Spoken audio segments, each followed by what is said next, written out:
Perkenalkan, nama saya Galana Diasta dengan NIM 11.1211 40546 dari kelompok 7 kelas H. Perkenalkan, nama saya Kalisa Nabila Jati dengan NIM 11000012114054 kelas H kelompok 7. Perkenalkan, nama saya Rizky Darmon Rambe dengan NIM 11001211405548 dari kelas H kelompok 7.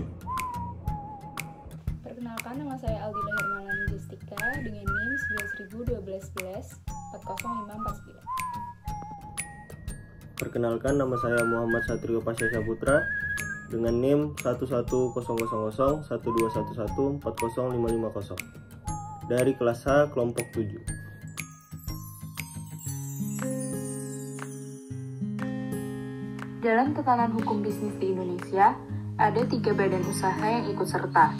Yang pertama koperasi, yang kedua badan usaha swasta, dan yang ketiga BUMN.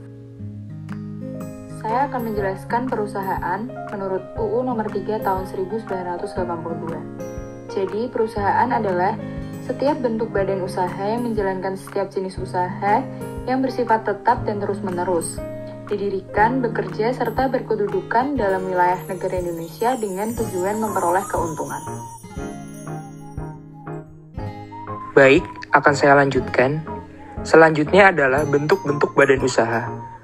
Berdasarkan jumlah pemiliknya, badan usaha terbagi atas 2, yaitu yang bersifat perseorangan dan persekutuan. Selanjutnya berdasarkan status hukumnya, ada yang berbadan hukum, bukan berbadan hukum, negara, maupun swasta.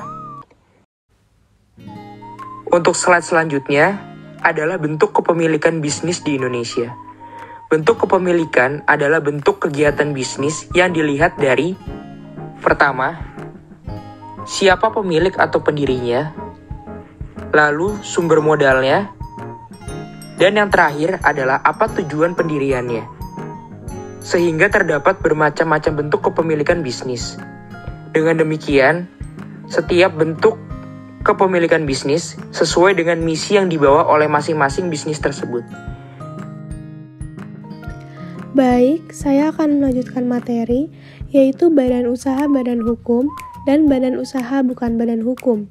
Badan usaha badan hukum yang pertama yaitu terdapat Perseroan Terbatas atau PT terdapat dalam Undang-Undang Nomor 40 Tahun 2007.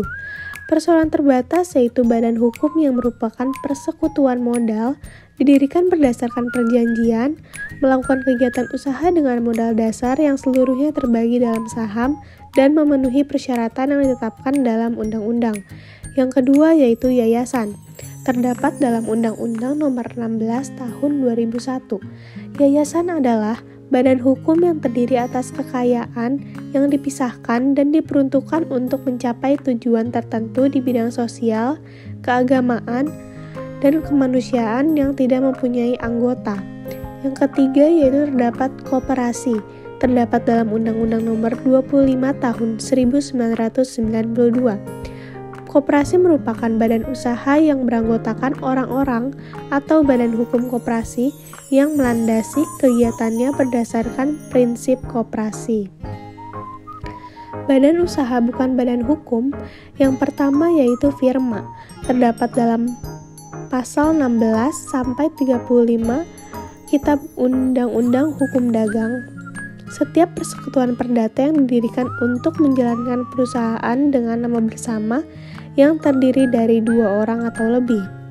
Yang kedua yaitu perseroan komanditer atau CV, terdapat dalam pasal 19 Kitab Undang-Undang Hukum Dagang.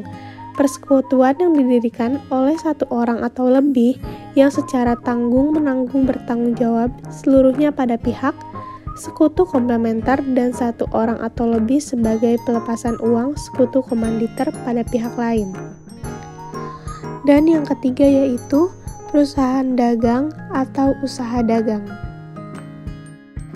Lalu slide selanjutnya saya akan menjelaskan perseroan terbatas atau PT dan yayasan. Perseroan terbatas atau PT, pendirian PT dengan akta otentik di hadapan notaris, mendapatkan pengesahan sebagai badan hukum oleh Menteri Hukum dan HAM. Lalu organisasi yang teratur dengan adanya RUPS, direksi, dan komisaris. Lalu harta kekayaan tersendiri, melakukan hubungan hukum sendiri yang diwakili oleh direksi komisaris, mempunyai tujuan memperoleh keuntungan atau laba. Selanjutnya yayasan. Yayasan didirikan oleh satu orang atau lebih dengan cara memisahkan sebagian harta kekayaan pendiriannya menjadi awal kekayaan yayasan itu. Kekayaan yayasan diperuntukkan untuk mencapai tujuan yayasan. Yayasan mempunyai tujuan tertentu di bidang sosial, keagamaan, dan kemanusiaan. Yayasan tidak mempunyai anggota. Untuk mendirikan sebuah yayasan harus dilakukan dengan akta notaris dan mempunyai status badan hukum dan dibuat menggunakan bahasa Indonesia. Struktur organisasi ada di yayasan terdiri atas pembina, pengurus, yayasan, dan pengawas. Yayasan dapat didirikan berdasarkan surat wasiat. Yayasan tidak boleh menggunakan nama yang telah dipakai secara sah oleh yayasan lain, dan yayasan tidak boleh bertentangan. Selanjutnya ada koperasi. Koperasi memiliki beberapa pendirian, yaitu yang pertama adalah rapat pembentukan, yang kedua permohonan pengesahan kepada kementerian yang bertanggung jawab di bidang perkoperasian, yang ketiga disahkan oleh pemerintah, yang kelima diumumkan dalam tambahan berita negara. Selanjutnya ada firma. Firma memiliki beberapa pendirian juga, yaitu firma bukan merupakan badan hukum. Yang kedua, firma dapat dibentuk dengan membentuk akta pendirian firma. Yang ketiga, perseroan firma diwajibkan mendaftarkan akta pendirian ke Pengadilan Negeri Daerah Hukum tempat kedudukan resmi atau pasal 23 KUHD. Yang keempat, perseroan wajib mengumumkan petikan aktanya dalam surat kabar resmi atau pasal 28 KUHD. Perseroan komanditer atau CV. CV merupakan bukan badan hukum. Pendirian CV tidak harus dilakukan dengan akta otentik dan tidak wajib diumumkan pendiriannya. CV terdiri dari dua macam sekutu. Yang pertama, sekutu komplementer, sekutu yang aktif dalam mengurus persekutuan. Lalu yang kedua, sekutu komanditer, yaitu sekutu yang pasif. Yang terakhir, CV terdapat dalam pasal 1646 KUH Perdata dan pasal 31-35 KUHD. Selanjutnya, perusahaan dagang. Yang pertama, pendapatan utamanya berasal dari penjualan barang dagangan. Lalu yang kedua, biaya utamanya berasal dari harga pokok barang yang terjual dan biaya usaha lainnya. Yang ketiga, dalam akuntansinya terdapat akun persediaan barang dagangan. Yang keempat, sebagai perantara antara produsen dan konsumen. Yang kelima, antara barang yang dibeli dan barang yang dijual sama atau tidak ada perubahan. Lalu yang terakhir, tujuan utamanya mencari laba dengan cara menjual dagang dengan harga lebih tinggi dibandingkan dengan harga belinya. Sekian pemaparan materi Badan Usaha Bisnis dari kelompok kami. Mohon maaf apabila ada kekurangan dan kesalahan dan kata-kata yang kurang enak didengar. Stay safe and healthy semuanya. Terima kasih.